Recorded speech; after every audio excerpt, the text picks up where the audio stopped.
Musik jalanan kini akan menyapa para pejalan kaki yang melintas di kawasan Sudirman, sebuah ruang publik untuk seniman berkreasi menampilkan karya-karya terbaiknya mengiringi padatnya ibu kota yang dikenal dengan musik tepi barat.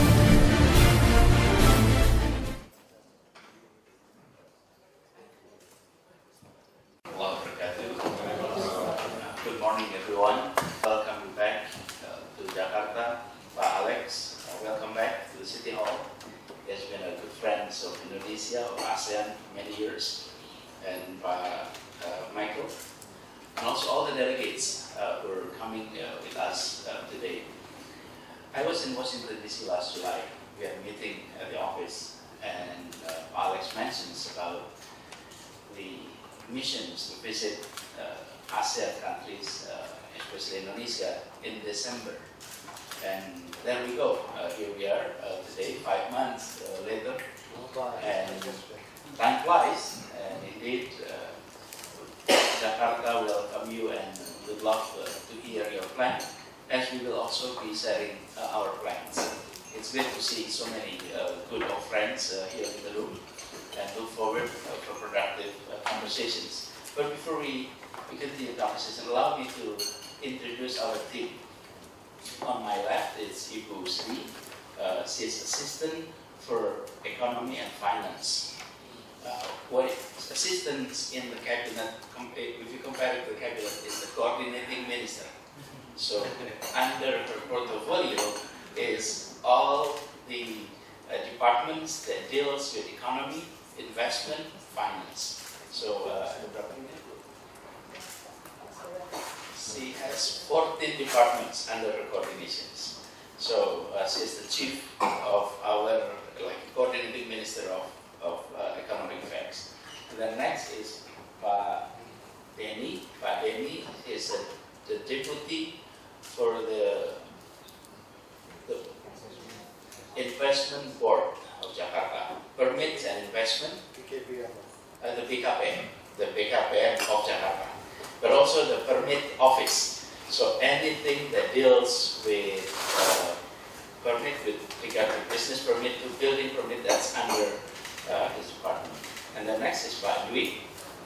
Pak Dwi is CEO of Jakarta Propertindo, our company that deals with infrastructure, from LRT, which has just been opened last week, all the way to the ducting system for our cabling. That's all infrastructure related project is under his company, which is Jakarta Propertindo.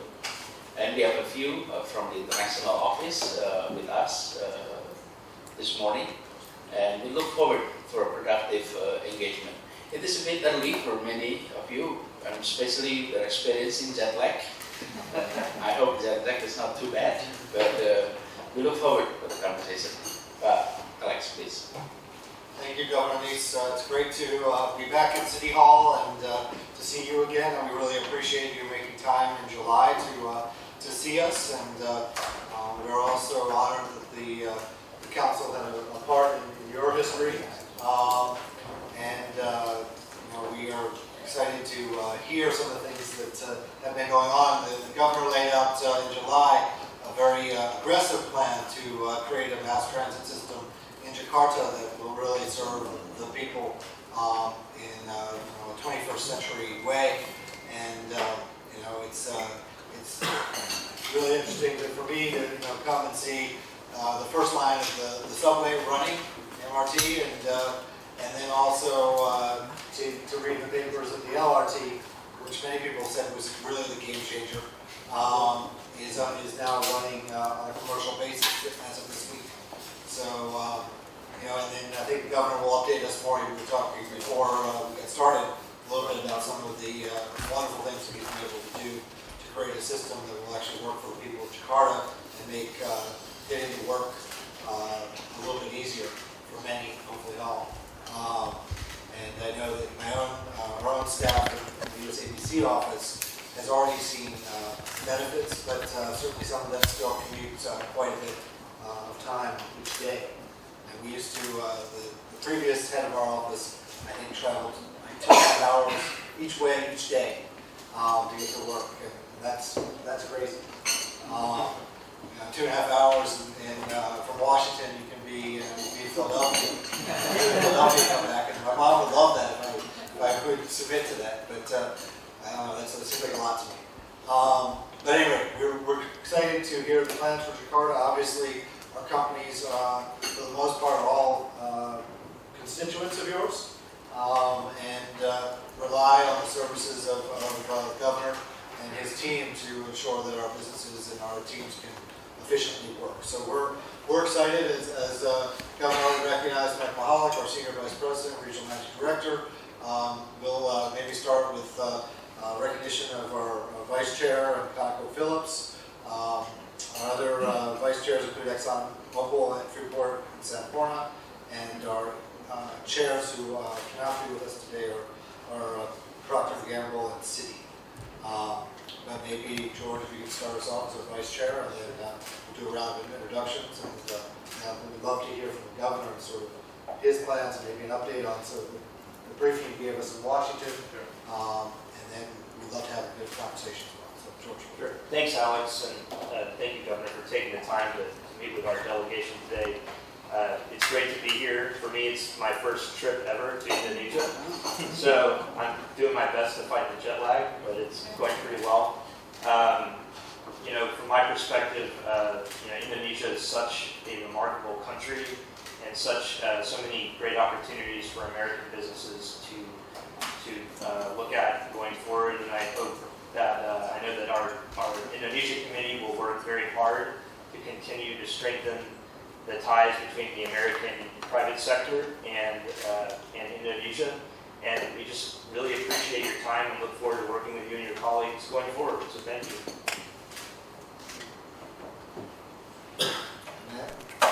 And that's our Vice Chair of our ICT, our Technology Council. Matt Roberts with Oracle. Claudio Lilienfeld with Gilead Sciences.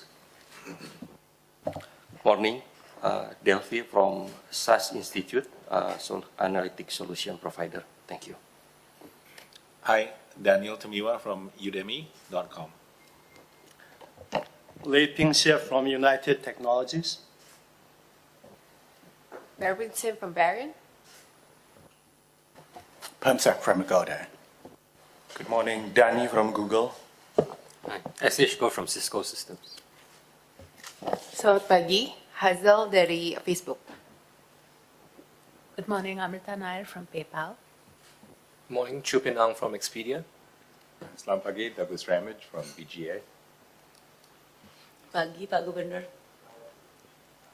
Dona dari General Electric. Selamat pagi, Pak. Yonatan Pangaribuan dari Underwriters Laboratory. Ezari Mawardi, Pak, from Visa. Morning, I'm Michael Policoil with IBM. Pagi Pak, saya Jacqueline dari Visa.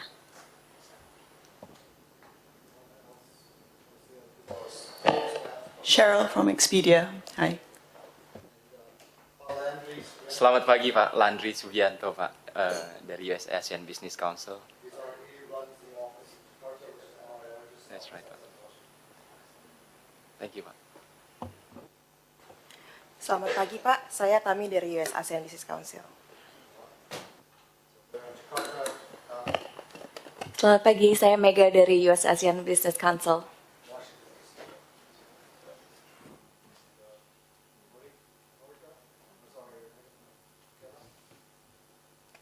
Hi, Michaela Wong from the US ASEAN Business Council. Hi, I'm Norika Pineda from USABC Philippines. Hi, I'm Ayu from US ASEAN Business Council. So now we've introduced everyone, and now it's our great excitement to hear from the Governor about his plans, his goals, his accomplishments, and hopefully then have a bit of discussion about how we can play a role in further success. Thank you, Alex. Allow me to also mention a little bit that during my graduate years in the U.S., I studied at University of Maryland, College Park, just north of D.C. That was during very trying times for many of us. financial crisis. And then the US ASEAN Business Council set up a scholarship, and I was one of the scholarship recipient of US ASEAN Business Council. So last July, when I visited, I said, I've seen the logo, I've seen the people, I've seen the, we have met, but I never visited the office that actually sent the check during my graduate years. So I made that visit, and I thanks Alex, thanks for the institutions, and it's been there for quite a while. And I do hope that the relationship continue expand and more people experiencing benefit like myself. Look back in 20 years ago during study years, and now hopefully more and more people during their study experience what I experienced in the past. Now allow me to say a little bit about Jakarta. Some of our key challenge in Jakarta is quite classic, but I'll outline a little bit about this. Just brief information about the city. We have 10.3 million people within the territory of Jakarta. But if you're talking about Greater Jakarta, then it can reach up to 30 million people in the Greater Jakarta.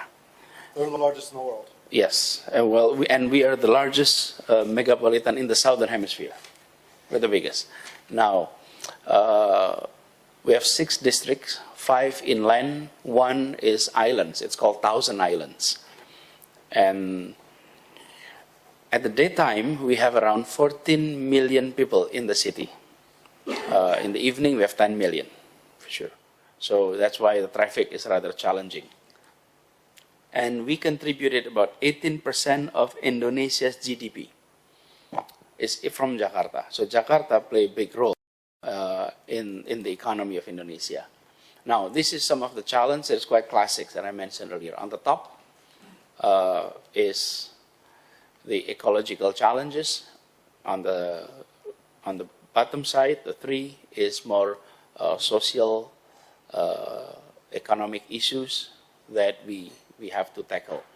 So flood definitely is an issue, and Alex and I just discussed earlier this morning that we're now completing 2 dams in the highland, because the flood that we experience is we are facing 3 fronts. One is the water coming in from the highlands.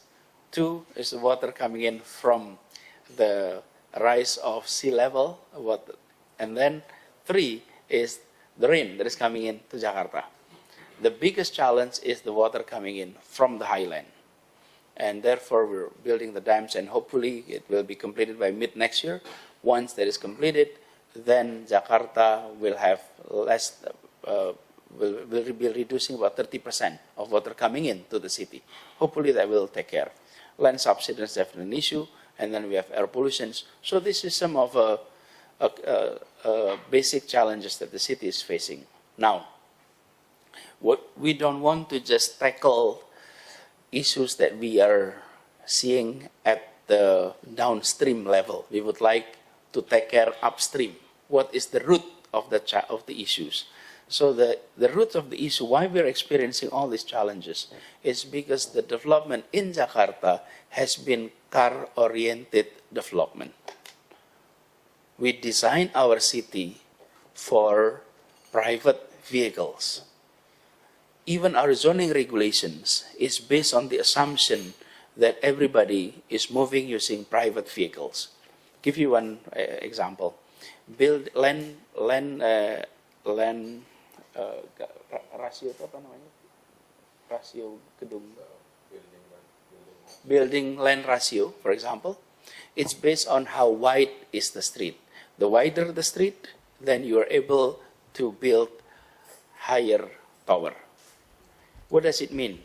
It means you're assuming everybody is using private vehicles. And now we are now in that process of converting. If it is transit-oriented development, if you are near train station, if you are near bus stations, then you are able to build higher tower. That is transit-oriented development. What we have been having is basically car-oriented development, from the zoning regulations to the development of our infrastructures. So, and then two is we have been experiencing underinvestment in basic services. So we have expressway to suburbs, we have density restrictions, we have unreliable public transport because we are assuming our private vehicle as the main tools for the public. So now we're converting that. Because of that, we're seeing traffic gridlock, we're seeing polluted environment, we are seeing flood and land subsidence. So this is sort of the situations that we face in the past because of car-oriented development, underinvestment in basic services. We have limited supply of housing within the city. We have issue of increased risk of flooding. And then we're talking about underinvestment in basic services, limited access to pipe water. About 48% of our populations don't have access to clean water. Sorry, yeah, 48%, which is an issue. So now this is our transformations. From car-oriented development, we're moving into transit-oriented development. From underinvestment in basic services to rapid investment in basic services. This include the basic services, housings. We don't have enough housings. We need to rapidly develop housings for our people in Jakarta. Only 52% Jakartans are homeowner. The other half are non-homeowner. And they don't own a house, not because of choice, but because of unable to afford housing. The financial scheme is not there. So with these transformations, then we have 60 programs that now undergoing expansion and integration of mass transit, and then universal access to clean water, and then provision of affordable housings, parks and green open space are being developed, river revitalizations, and sustainable growth center. These are some of our priorities. So this is what now is in our plan. We're planning to build no less than 20 new transit-oriented development centers across Jakarta. And these transit-oriented development centers will be connected through public transport, MRT, LRT, and then the elevated loop line. And for your informations, that next week we will be signing head of agreement with the national government that train, operations, and management will be transferred to the city of Jakarta. So all public transport in Jakarta will be handed over to the city of Jakarta. One of the issues in the past is that because we have multiple ownership in our public transport, now everything is transferred to Jakarta, thanks to the fact that our president was former governor. He knows exactly the headache that the governor had when he was here dealing with train stations and everything. So when we reported to him, let's just manage by Jakarta, and immediately he said, yes, let's just do it. And then we had the conversations in the beginning of the year, and by the end of the month, before the end of the month, actually next week, we'll be signing that head of agreement, and everything will be under the authority of Jakarta. With that, then the development, we have 53 stations in Jakarta, and all of that will be managed by government of Jakarta, and that we will be able to build these transit-oriented development centers across the city. And So with this, you'll be seeing more development coming in the city, and mass transport for sure, affordable vertical housing, clean water, integrated public utilities, and modern public facilities. And allow me to also mention the fact that we have been doing major improvement. We have been doing major improvement in the area of public transport. Just to give you an illustrations, before we go into this data, let me explain a little bit. We have MRT, we have LRT, we have our bus line, which is called Transjakarta, and then we have also privately run public transport like Kopaja, Metro Mini, and all of that. Beginning of 2018, I invited all the operators to come, and I mentioned to them we would like to create an integrated public transport, that everyone is under one system, so that our citizen able to use a single card to use any public transport in Jakarta, because we are integrated. Integrated in terms of ticketing, integrated in terms of routes, integrated in terms of management. It took a few months of conversation, negotiations to integrate all of that, because we have more than 20 operators. Finally, we agreed to that, and we set up a new system called Jaklinko, which is Jakarta Link. Linko is an Indonesian term, like a web, and it happened to be similar to the word link in English. So it's international and traditional at the same time. Now, Jaklinko system was created, and then all public transport were integrated, and by doing that since the beginning of 2018, we have seen a major shift in our populations. Let's look at the number here. Bus route, in 2017, we have only 121. Now, we have 210 routes integrated.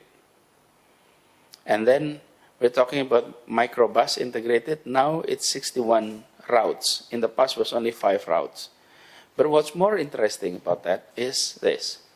Daily ridership that used to be 338,000 people riding our public transport, now it's 700.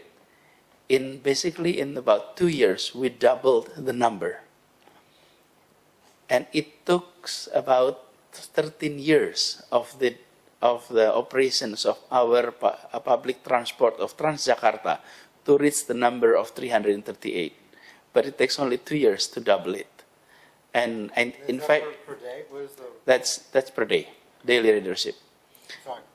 And in fact, just last Monday, we reached the peak. 982,000 people were riding public transport. And for us, this is the achievement that we are seeking, because when we enlarge our fleet, it means we have more money. When we reach the routes is expanding, it means we have more fleets. But when people were actually switching from private vehicle to public vehicle, that's the ultimate objective. And we're seeing the number. And look at the jump here. This is a significant jump. So this is not yet second phase of MRT. This is not yet second phase of LRT. This is simply integrating existing buses, existing public transport. And we're happy to report, perhaps you experience it too, that TomTom Traffic Index, that measure traffic congestion across the globe, rank us number 4 in 2000 as the 4th most congested city in the world.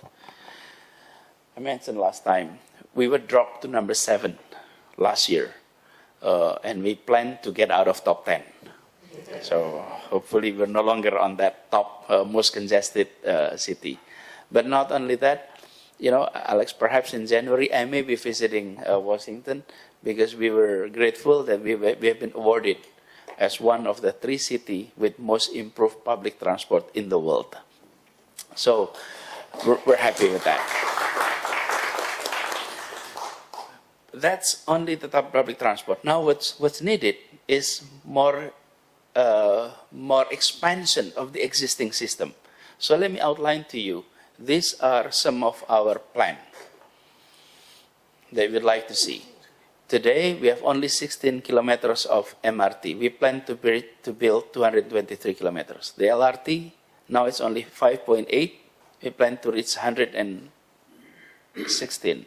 Transjakarta, now in operations, is about 431 kilometers coverage, which only cover about 23% of our populations. We plan to reach 95% of populations, which is, we need to expand to 2,149 kilometers. Elevated loop line, now it's been handed over to Jakarta, so we will be able to create an elevated loop line. This is one of the reasons we have traffic congestions, because we have more than 80 railroad crossing in the city. And whenever a train is passing, then congestion is there. We are planning to do an elevated loop line. And then housing, same thing. Clean water, we plan to reach 100% by 2020. And then microbus revamp, we plan to reach 20,000 by 2030. All of this is by public investment. So where is the room for private investment? This is the room for private investment. So the infrastructure development from MRT, LRT to all, let me revise. This is public investment reflecting this plan. And then the next slide is opportunity for private investment. The TOD centers around 14 train stations, and then TOD centers around 30 MRT, LRT, and bus stations. And then we have housing developments. We have also Jakarta International Stadium, which is now under construction. Similar thing with Pulau Mas and Pulau Gadung area. The ITC infrastructures, the ITF for our waste management. We are now constructing our first ITF. Second, third, and fourth are coming. We plan to build 4 ITF across the city. And then electric vehicles definitely is something we would like to go through. And then we have Thousand Islands infrastructure development project. We are actually on the 8th point. We are revising the zoning regulations for our Thousand Islands because zoning regulations has been an issue for investors to step in. Simply because our zoning regulations in the Thousand Islands assume as if this is a continental area. So many of the rules were not actually applicable to an island setting like Thousand Islands. We are revising that. Hopefully with that revisions, we'll be able to invite more to invest and come. So those are some of major infrastructure development that we have been doing. In Jakarta itself, transformations of the city is undergoing. Alex, by the way, allow me to pause here a little bit. If you have any questions, comment, welcome. That's impressive.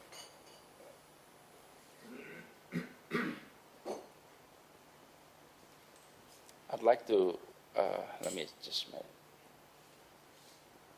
the approach is also rather different. Our approach is this, and that has been key for our success. In the past, we are serving as service provider, and we treat the people as customer, basically. And in the literature of city, it's called City 2.0. City 1.0 is we treated the people as resident and we are administrator. And then we upgrade it into customer and we are service provider. And then the city that is moving a step upward, the people as participants and we are as facilitator. But now this is where we are doing, what we are doing now. We treat the citizen as co-creator and ourselves as collaborator. And integration of public transport is the example of that collaboration. Instead of us expanding our fleet, instead of us investing on new buses, we invited everybody, let's work together and provide this new system. So for those who are familiar with Jakarta Angkot, in the past, the Angkot income is based on the number of passengers. We switched that. The income is not based on number of passengers, but numbers of kilometers per day. So they are rotating in their routes, minimum 90 kilometers, for example, and maximum 115 kilometers. So with passengers or without passengers, they're moving. And the driver's income is no longer based on the number of passengers, but based on the number of kilometers. So they're not worried about heavy routes or light routes that often are competing because you are paid based on kilometers. And government is basically paying their services. So they're providing service to us and we're providing service to the public. And we pay them by kilometers. We're integrating the entire system. And so the idea is not only about making sure there is public transport. The idea is creating healthy public transport ecosystem. The entire ecosystem is being fixed. And we're happy to see the numbers. But not only that, allow me to also share a little bit about this. We have public participation in almost all areas. But this is our first electric bus is now in operations. And then we are now building 50 parks every year. So hopefully by the end of 2022, we'll be having more than 200 new parks in Jakarta. And we changed the concept from garden to park. In Bahasa Indonesia, all called taman. But the taman in Bahasa Indonesia is often associated with garden. Garden is to see, to observe, but park is to play. Therefore, in Jakarta, often when people step into the grass, people are protesting, why you're stepping on the grass? Well, park is to be played, not to be, a viewer or watch. So that's, and kampung beautifications across Jakarta. We have 21 kampung slum area that is now, we are converting into a more livable kampung. So the kampung itself is not being removed, but the slum characteristic of that kampung is being changed. So some of that is being done. And we are building sidewalks across Jakarta. We have built about 300 kilometers of sidewalks. So almost fallen, try to walk and almost fallen into the sewer because the sidewalk was broken. I see. There was no sidewalk. Now actually we're building that. And this is also the instructions we're giving to our team in Jakarta, that we build mobility infrastructures now based on rank. There is a priority. The first priority is mobility infrastructures for walking. That's number one. Number two, for bicycle and other emission-free vehicles. Number three is public transport. Number four is private vehicles. In the past, the rank is reverse. The first is private vehicle, and the last is walking. Now we're converting that. We have been criticized for building so many sidewalks because people said it creates traffic jams, and I said it's the car that creates traffic jams, not the sidewalk. But we are transforming our city to have more of our population walking. In fact, Jakarta was ranked 5 years ago, 2016, as the least walking populations in the world. We're changing that. We're changing that. So, and then bicycle track. We have built 62 kilometers bicycle track, and we plan to build 500 kilometers of bicycle track by the end of 2021. So with that, we will have more people riding bike, but more people walking, and public transport also improving. So that is the direction the city is heading. And with that, we are now focusing on making sure that Jakarta is a friendly city for business. Why? Government is relocating. Because the central government is relocating to our place, we will be serving as a business center. So our orientation now is making sure that all rules, regulations, and facility is designed to enable Jakarta to serve better as business center. Because we will continue to serve as business center, and that will be our main focus. So public infrastructure is improved, and then some of the social economic issue is being tackled, and hopefully with that Jakarta will serve better for everyone in Jakarta, or also people who are coming to visit us. Allow me to end it here, and happy to welcome any comment and questions. And also, we look forward to actually see follow-ups from some of your business interests here in Jakarta. Thank you. Thank you, Mr. Governor.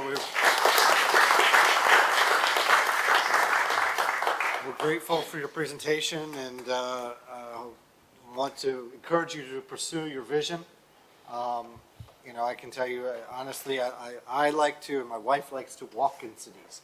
And my wife is a crazy walker, and she's walked in Bangkok from the Grand Palace from the Erawan area,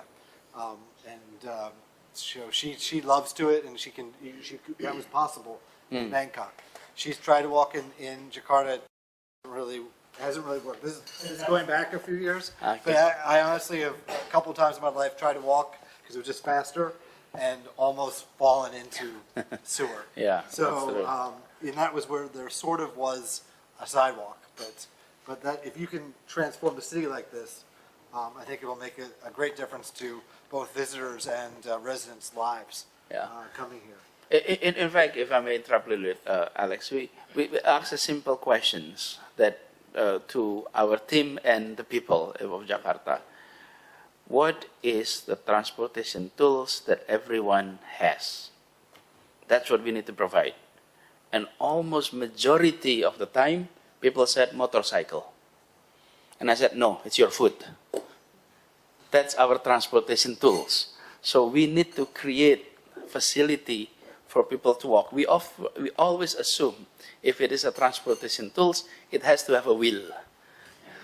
If it doesn't have a wheel, then it is not a transportation tools. No, I think that's sort of a basic issues that we are now trying to tackle. And if you have an opportunity to stay here until Friday, actually just last night we had musics on the pedestrian of Sudirman every Tuesday and Friday. And people going back from office, they will be experiencing wider pedestrian sidewalks. And then we have musicians on the sidewalks to create a feeling of experience that you're not only commuting from home to work, but you are actually experiencing new things in the city. So those are some things. The Sunday events, right? Where you close. Oh yeah, the Sunday event, and the Sunday event every Sunday we have car-free day, which basically Sudirman Tamrin area is free for people to exercise, to socialize, and then we have all this mural in the area. So this used to be an area for car and motorcycles. We changed this into pedestrian tunnel, and we had a lot of arts, performing arts in this area. So this is Duku Atas area. The US ASEAN Business Council office here in Jakarta is where? Astra. Oh, so this is next to Astra. Not too far from Astra. Okay.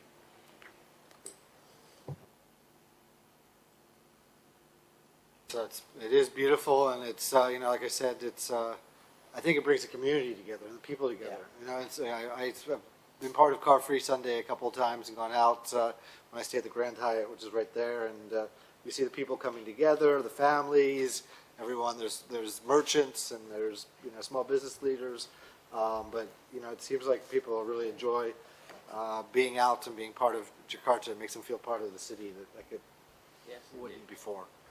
Everyone was in a car. Anyway, we're going to open it up to discussion.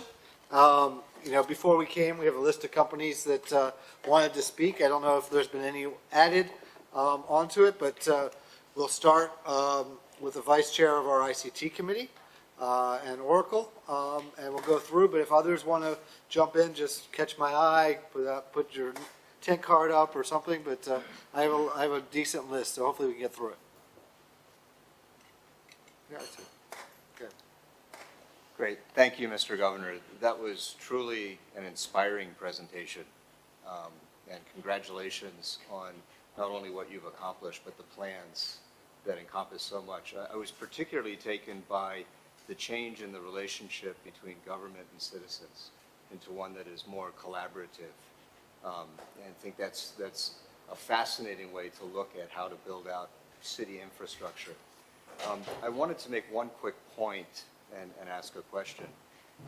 I noted that in the plans, there's reference to using ICT, using information communications technology. And I wanted to highlight that at the U.S. ASEAN Business Council, we have a very active ICT committee, and we've focused on finding opportunities to work with governments and policymakers to discuss new and emerging technologies and to develop policies that put technology into the hands of small and mid-sized enterprises and educators and citizens, and to enable governments and businesses to tackle some of the challenges that you've outlined. I can think of examples of where, for example, consumers that are armed with more information are able to be more efficient in their use of energy or in the way that they plan their transportation. And I would love to hear, number one, what your thoughts are in terms of the use of ICT in that longer-term planning for the city. But more importantly, how can we as the U.S. ASEAN Business Council support that and provide insights and information as you're developing those ongoing plans? The U.S. ASEAN Business Council stands ready to sit down at any time and to share some of the expertise that the companies have from various parts of ICT and the digital economy. Thank you. And obviously, we have great companies here, including Oracle, but we represent a much larger group of American companies. Everybody in the United States is now a digital economy player, but we also have some of the pure play technology companies. Most of the major, I think 100% of the major technology companies, major technology companies, are members of the USABC.